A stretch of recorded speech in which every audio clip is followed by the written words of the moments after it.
Hi everybody, thank you for joining me today on this channel. Today we'll be discussing Martin Scorsese, one of the greatest well-known directors of our generation. And today we'll be discussing some of the movies he's directed and what has got him to the top and what style he uses to make him one of the most well-known directors of our generation.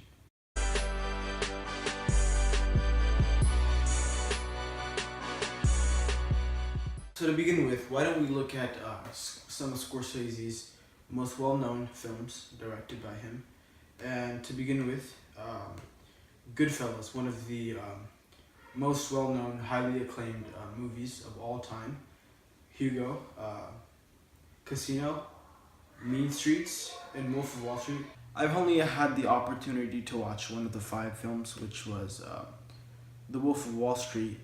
And I later watched an interview that Jonah Hill, one of the main actors from the film, he was highly talking about Martin Scorsese and how it was a dream of his to work with him. So from that, I chose Martin Scorsese for my director's project. I had met Martin Scorsese at the Oscars when I was nominated for Moneyball, and I was like, I'm not going to go up to him and bother him, because he's my hero. He's my actual creative hero. Goodfellas is the reason I dedicated my life to making. So with the research I did about Scorsese, I was able to find that Scorsese does have a lot of influence on his film, which almost makes his film auteur style.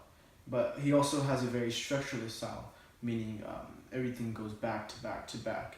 And according to Ben Scarfield from Quora.com, he says one of the main techniques or the main characteristics of a Scorsese film is that often Scorsese's film focuses sharps on their protagonists, who are almost always morally ambiguous. And I found this to be true in the one Scorsese movie I watched, which was Wolf of Wall Street. And I found it true with the main character of Jordan Belfort, who had a very ambiguous personality. Let's go, Bob! Let's go, me!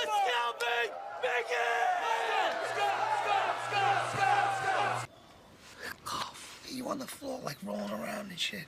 Oh, geez. So what my thesis became on overall commenting on Scorsese's style was that through Scorsese's structuralist and auteur style, Scorsese has become one of the most recognizable in the Hollywood film industry.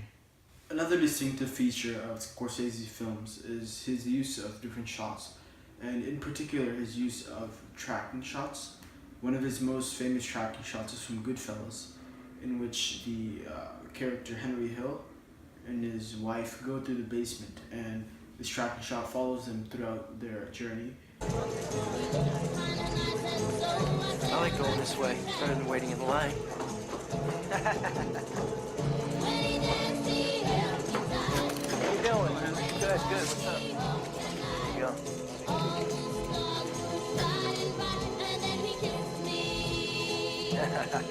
How you doing, Gino? Hey, how are you? Good, good. Hey, good. I was gonna fire off a bazooka in here, offering up our latest IPO. An IPO is an initial public offering. It's the first time a stock is offered for sale to the general population.